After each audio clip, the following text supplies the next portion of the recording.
স্নেহের ছাত্রছাত্রীরা, তোমরা আমার ভালোবাসা নেবে। আজকে আমরা একটু গদ্য পাঠ করি। সুবোধ ঘোষের বহুরূপী গল্পটি, যদিও পড়েছ তোমরা গল্পটি, খুব সুন্দর গল্প। এবং এই গল্পটি পড়তে যত ভালো লাগে, তার ভেতরের যে তাৎপর্য, গল্পটির যে নিহিত অর্থ, সেটি অত্যন্ত গভীর। আমরা আমাদের চারপাশে যে সমস্ত মানুষদের দেখি, প্রতিনিয়ত দেখছি, সবাই তো বিদ্যাসাগর, রবীন্দ্রনাথ ঠাকুর, স্বামীজি হতে পারেন না। তারা তো যুগে যুগে আসেন, কোটিতে গুটি কয়েকজন। কিন্তু এর বাইরে যে অসংখ্য সাধারণ মানুষ, তাদের হয়তো প্রথাগত শিক্ষা ব্যক্তি সেরকম নেই, সামাজিক প্রতিষ্ঠানে,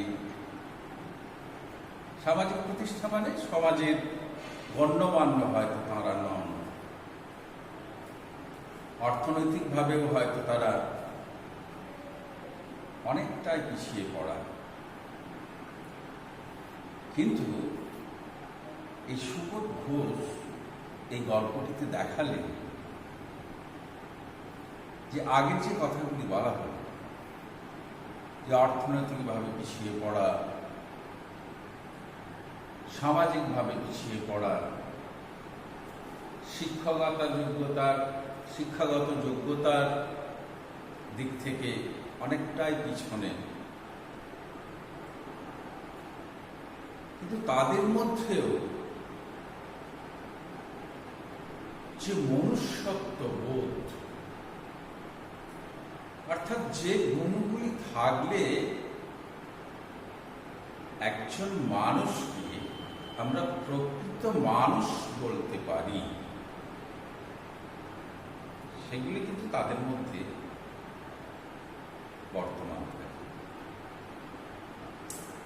অর্থাৎ মানুষ হওয়ার জন্যে কি সবসময় প্রথাগত শিক্ষার তো অনেক অর্থটা অনেক ব্যাপ্ত, অনেক গভীর।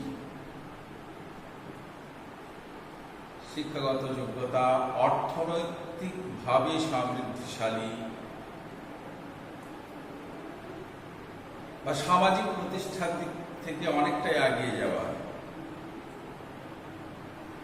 এগুলো সবসময়তে দরকার পড়ে না। সুবোধ ঘোষ বহুরূপী গল্প দেখাচ্ছিলেন হরিদা বলে যে চরিত্রটি, সে চরিত্রটির মধ্যে দেখাচ্ছে যে মানুষটা বহুরূপী, কত, এটাই তার জীবিকা, কতটুকু বা তার রোজগার। একা মানুষ হলেও একটা মানুষের বেঁচে থাকার জন্য ন্যূনতম যেটুকু প্রয়োজন, সেটুকুর জন্য তো সামান্য অর্থের দরকার হয়। হরিদার হয়তো প্রত্যেকদিন সেটা জোটে না, কিন্তু এই যে তার জোটে না, এ নিয়ে তার কোনো অনুশোচনা নেই, তার কোনো মনস্তাপ নেই, অর্থাৎ তার মধ্যে কোনো লোভ নেই।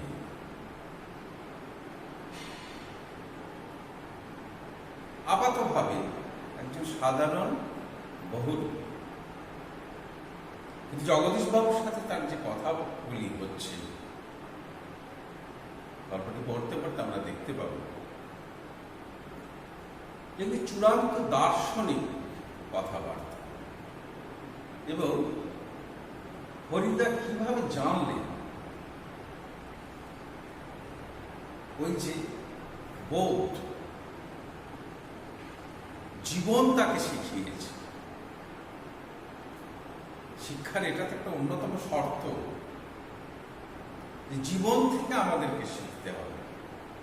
সবটাই যে বইয়ে থাকবে, সবটাই যে আমাদের সিলেবাসের মধ্যে পাবো, সেটা তো না। বইয়ের মধ্যে, সিলেবাসের মধ্যে কতটুকু অংশ থাকে শিখতে হয় এর বাইরে গিয়ে এবং নিজস্ব অভিজ্ঞতা দিয়ে। রবীন্দ্রনাথ খুব সুন্দর করে একটি কথা বলছেন, যে সুশিক্ষিত লোক মানেই স্বশিক্ষিত।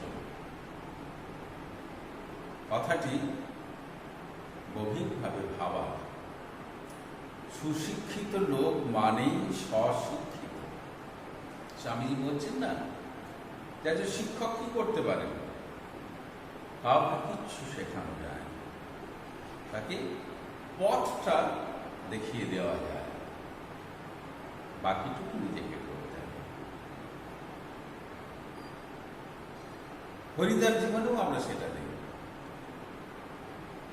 যে তিনি যখন বহুরূপী সেজে যে কথাগুলি বলছেন, তারপরে বহুরূপী সাজটা ছেড়ে যখন তার আসল রূপে ফিরে আসছেন, সে বহুরূপী সন্ন্যাসী সেজে যে কথাগুলি বলছেন, তার সাথে তার ব্যক্তিগত জীবনের কিন্তু কোনো ফারাক নেই।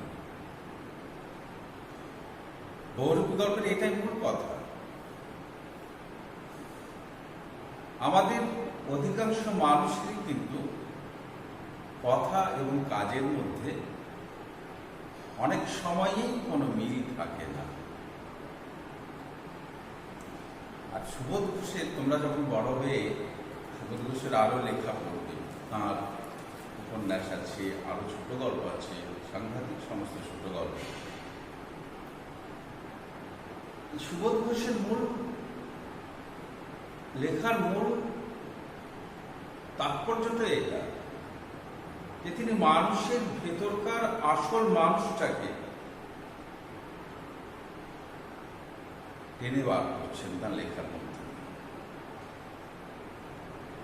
এবং আমরা তার কোনো উপন্যাস বা কোনো গল্প যখন পড়া শেষ করে আসছি, তখন যেন আমরাও সেই চরিত্রগুলোর সঙ্গে যেন মুখোমুখি হচ্ছি, আমাদের জীবনটাকে যেন তাদের সঙ্গে মেলানোর চেষ্টা করছি, এবং আমরা কতটা ঠিক কতটা ভুল সেটা বিচার করতে বসছি। বহুরূপী গল্প খুব মন দিয়ে যদি আমরা, যেটা ইংরেজিতে বলা হয় রিডিং বিটুইন দ্য লাইন্স, দেখবো যে বহুরূপী হয়ে হরিদা যে কথাগুলি বলছেন সেগুলি আমাদের জীবনেও অনুধাবনযোগ্য। যদিও গল্পের ছলে বলা, কিন্তু প্রত্যেকটি কথার মধ্যে একটা দার্শনিক ব্যঞ্জন সুবোধ ঘোষ আমাদেরকে নিয়ে যাচ্ছে, দেখাচ্ছে।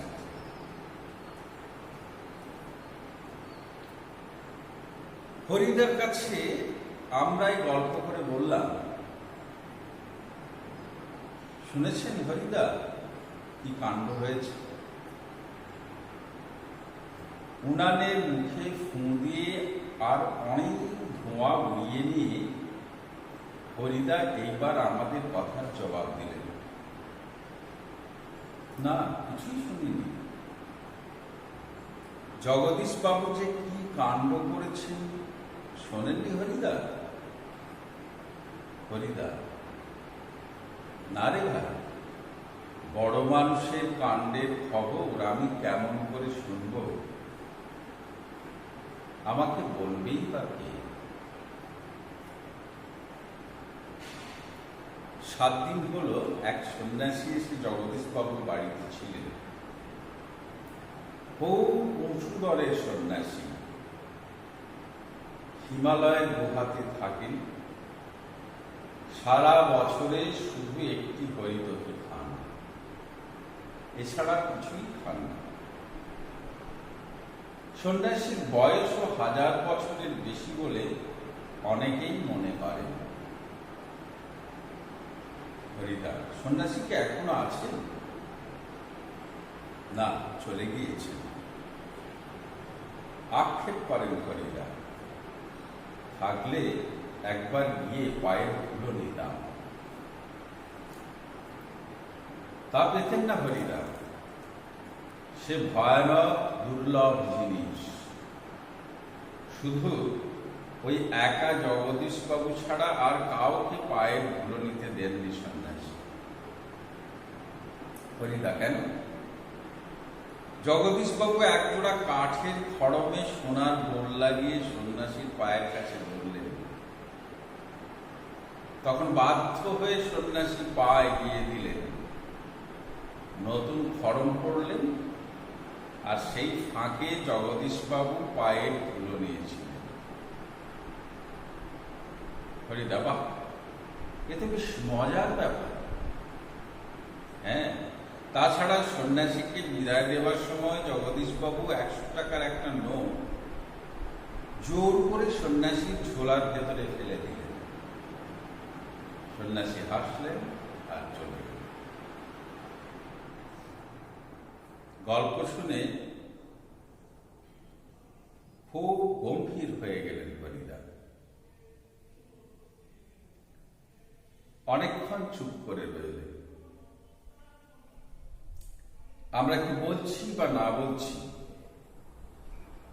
সেদিকে হরিদার যেন কান নেই। হরিদার উনানের আগুন তখন বেশ গনগনে হয়ে জ্বলছে। আমাদের চায়ের জন্য 1 হাঁড়ি ফুটন্ত জল নামিয়ে দিয়ে হরিদা আমার হাতের হাঁড়িটাকে উনানে চড়ালেন। শহরের সবচেয়ে সরু এই গলিটার ভিতরে এই ছোট্ট ঘরটায় হরিদার জীবনের ঘর। আর আমাদের 4 জনের সকাল সন্ধ্যার আড্ডার ঘর।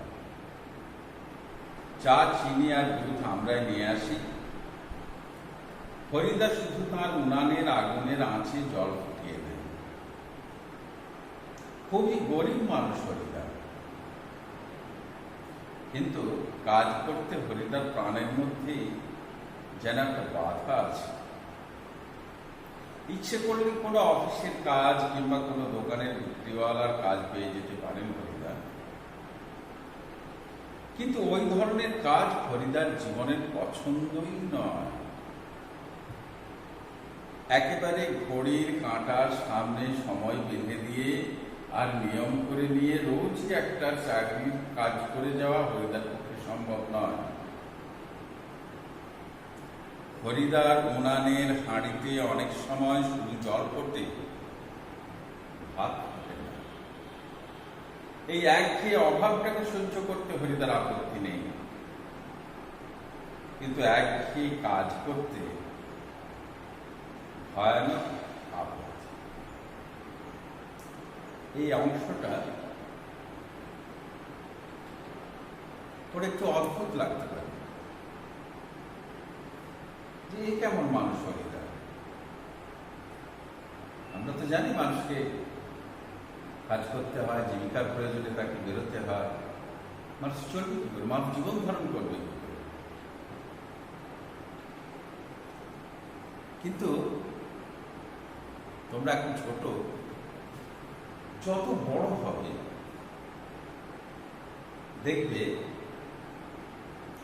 যে মানুষের জীবনটা না ঠিক 2 এ 2 4 হয় না। আমাদের এই মানব প্রজাতি বা মানব সমাজের অধিবাসী যারা, বিচিত্র তাদের অভ্যাস, বিচিত্র তাদের স্বভাব, বিচিত্র তাদের মনোভঙ্গি, বিচিত্র তাদের জীবন যাপনের ধারা। কারোর সঙ্গে কারো মিলবে না, যেটাকে ইংরেজিতে বলা হয় ইন্ডিভিজুয়ালিটি। আমার আপত্তি থাকতে পারে তার জীবনযাপনটা নিয়ে, আমি তার সঙ্গে একমত নাও হতে পারি, কিন্তু একটাই তো মানুষ, একজন মানুষ সর্বস্ব ত্যাগ করে সন্ন্যাসী হয়ে যাচ্ছে, আর একজন মানুষ সারাটা জীবন চূড়ান্ত ভোগে লিপ্ত হয়ে ব্যর্থ জীবনযাপন করে এই পৃথিবী থেকে বিদায় নিচ্ছে। কি করে হয়? কোন হিসেবে মেলে? কোন হিসেবে আমরা মেলাতে পারবো মানুষ, দুটি মানুষের জীবন? মেলে না। তোমরা যদি রবীন্দ্রনাথের অতিথি গল্পটা পড়ো, সেই তারাপদ বলেছে, কি অদ্ভুত! বাউন্ডুলের মতো ঘুরে বেড়াত। একবার মেলাতে গিয়ে এক জমিদার তাকে নিয়ে এলো বাড়িতে। সুন্দর দিন যাচ্ছে, তারাপদ ভালো কাটছে, পড়াশোনা করছে। ওই জমিদারের ছেলের সঙ্গে যখন তার বিয়ে ঠিক হলো, মানে যখন তারাপদ জানতে পারলো, যখন বুঝতে পারলো যে সংসার তাকে বেঁধে ফেলবে, একদিন দেখা গেল তারাপদ নেই। এই রবীন্দ্রনাথের গল্পের মধ্যে, রবীন্দ্রনাথের নাটকের মধ্যে এগুলো আছে, যে মানুষ স্বভাব বৈরাগী। খুব স্বাভাবিক। আমরা তো আদিম অবস্থায় কোথায় ছিলাম? প্রকৃতির মধ্যে থেকে উঠে এসেছি আমরা। সেখানকার রক্তের টান তো থাকবে। চার দেয়ালের বন্দি থাকতে কখনোই কারো ভালো লাগে না। ছকে বন্ধা জীবন, এটা কোনো মানুষের পছন্দের নয়, কিন্তু মানুষকে পরিস্থিতি চাপে সেই জীবনটা বেছে নিতে হয়। কিন্তু হরিদার মতো কিছু কিছু ব্যতিক্রমী মানুষ থাকেন, আমাদের চারপাশে লক্ষ্য করেই দেখতে পাবো এরকম, যারা আমাদের সাধারণ মানুষের এই ছকে বাঁধা জীবন থেকে অনেকটা দূরে। তাই হরিদার প্রয়োজন থাকলেও কোন নিয়মবদ্ধ জীবিকার মধ্যে তিনি যেতে রাজি হন। সেজন্যই সুবোধ সুন্দর করে লাইন বললেন, কথা কাটতে বললেন, কি বললেন? যে এই যে তার যে নির্দিষ্ট কোনো জীবিকা নেই, নির্দিষ্ট কোনো রোজগারের ব্যবস্থা নেই, তো যে মানুষটা নির্দিষ্ট রোজগারের ব্যবস্থা নেই তাকে তো অভাবগ্রস্ত হতেই হবে। কিন্তু তার জন্য হরিদার কোনো অনুশোচনাও নেই। হরিদার চরিত্রটি খুব গভীরভাবে আমাদেরকে লক্ষ্য রাখতে হবে। সুবোধ শুধু অসাধারণ নৈপুণ্যে হরিদার চরিত্রকে আঁকছে, যে একজন মানুষ, তার বাড়িতে অভাব, তার নির্দিষ্ট রোজগার নেই, কিন্তু সেজন্য তার কোনো অনুশোচনাও নেই। বলছেন কি সুবোধ? হরিদার উনানের হাঁড়িতে অনেক সময় শুধু জল ফোটে, ভাত ফোটে। কোথায় পাবে ভাতের জন্য চা? রোজগার নেই। যেদিন রোজগার হলো হলো, নেই নেই। এবং যেদিন নেই সেই দিনটির জন্য কিন্তু হরিদার কোনো দুঃখ নেই। সুবোধ সুন্দর করে বলছেন যে এই একঘেয়ে অভাবটাকে সহ্য করতে হরিদার আপত্তি নেই, কিন্তু একঘেয়ে কাজ করতে ভয়ানক আপত্তি। সবাই তো এক ধরনের হন না। প্রত্যেকটা মানুষ, আমরা যদি এখন বিচার করি যে হরিদা মানুষ তো বোকা বা অকর্মণ্য, অলস, এই শব্দগুলোই তো আমরা ব্যবহার করবো তার সম্পর্কে। দেখি একটা মানুষ কাজ করবে না, লক্ষ লক্ষ মানুষ সকালবেলা অফিস যাচ্ছে, বিকেলবেলা ফিরছে, আরো কত পরিশ্রম করছে, একটা নিয়মবদ্ধ, একটা রুটিন লাইফ। আর তুমি কি এগুলো করবে না? তাহলে কেন তোমাকে অকর্মণ্য বলবো না, অলস বলবো না? না, এইভাবে ঠিক বিচার হয় না মানুষের।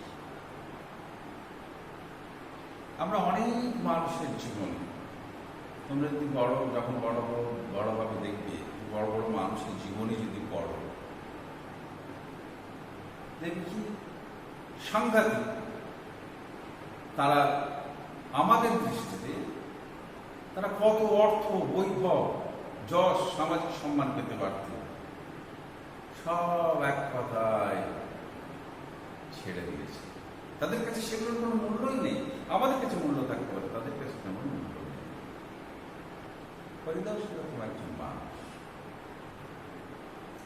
ফরিদার জীবনে সত্যি একটা নাটকীয় বৈচিত্র্য আছে, নিশ্চয়ই নাটকীয় তো বটেই, বৈচিত্র্য তো আছেই। মানে যে মানুষটার ঘরে অভাব, সেই মানুষটা কোনো নির্দিষ্ট জীবিকার কথা চিন্তা করে না। এমন মানুষের জীবন তো নাটকীয় হবেই, এমন মানুষের জীবন তো বৈচিত্র্যময় হবেই। আর সেটাই যে ফরিদার জীবনের পেশা। ফরিদা মাঝে মাঝে বহু সেজে যেটুকু রোজগার করেন, তাতেই তাঁর ভাতের হাঁড়ির দাবি মিটিয়ে দিতে চেষ্টা করে, মিটল।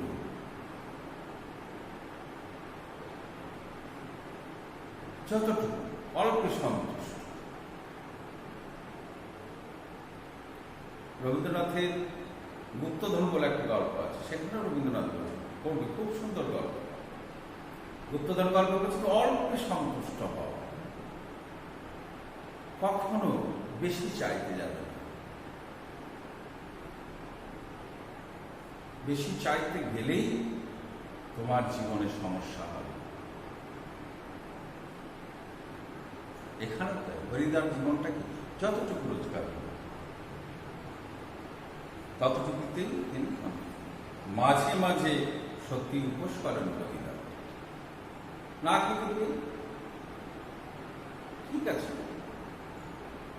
খাবার জুটলে খাবো, না জুটলে খাবো। এই জন্য কিন্তু এটা আমরা যত সহজে বলছি, এর জন্য কিন্তু অনেক মানসিক দৃঢ়তার দরকার হয়, অনেক ত্যাগ স্বীকার করতে হয়। আমরা বাইরে থেকে মানুষটাকে অকর্মণ্য, অলস ভাবতে পারি, কিন্তু ওই উপোস করে থাকা, এটাও কিন্তু খুব সহজ কাজ নয়। তারপর একদিন হঠাৎ আবার এক সকালে কিংবা সন্ধ্যায় বিচিত্র ছদ্মবেশে অপরূপ হয়ে পথে বের হয়ে পড়ে। কেউ চিনতে পারে না।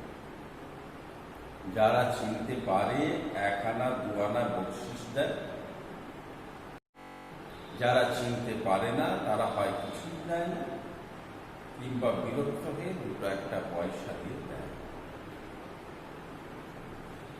একদিন চকের বাস স্ট্যান্ডের কাছে ঠিক দুপুরবেলাতে একটা আতঙ্কের হল্লা বেজে উঠেছিল। একটা উন্মাদ পাগল, তার মুখ থেকে লালা ঝরে পড়ছে, চোখ দুটো কটকটে লাল, তার কোমরে একটা ছেঁড়া কম্বল জড়ালো, গলায় টিনের কৌটার একটা মালা। পাগলটা একটা থান ইট হাতে তুলে নিয়ে বাসের উপরে বসা যাত্রীদের দিকে তেড়ে যাচ্ছে। চেঁচিয়ে উঠছে যাত্রীরা, দুটো একটা পয়সা ফেলেও দিচ্ছে। একটু পরেই বাসের ড্রাইভার কাশীনাথ ধমক দেয়, খুবই শহরে এই বাস করে পড়ো, অন্যদিকে যাও। হ্যাঁ, ওটা কি একটা বহুরূপী? বাসের যাত্রীরা কেউ হাসে, কেউ বা বেশ বিরক্ত হয়, কেউ আবার বেশ বিস্মিত। সত্যি খুব চমৎকার পাগল সাজতে পেরেছে বলে। ফরিদার জীবন এইরকম বহু রূপের খেলা দেখেই একরকম চলে যাচ্ছে। এই শহরের জীবনে মাঝে মাঝে বেশ চমৎকার ঘটনা সৃষ্টি করেন বহুরূপী ফরিদা। সন্ধ্যার আলো সবে মাত্র জ্বলেছে, দোকানে দোকানে লোকজনের ব্যস্ততা আর মুখরতাও জমে উঠেছে। হঠাৎ পথের উপর দিয়ে ঘুঙুরের মিষ্টি শব্দ রমঝুম করে বেজে বেজে চলে যেতে থাকে।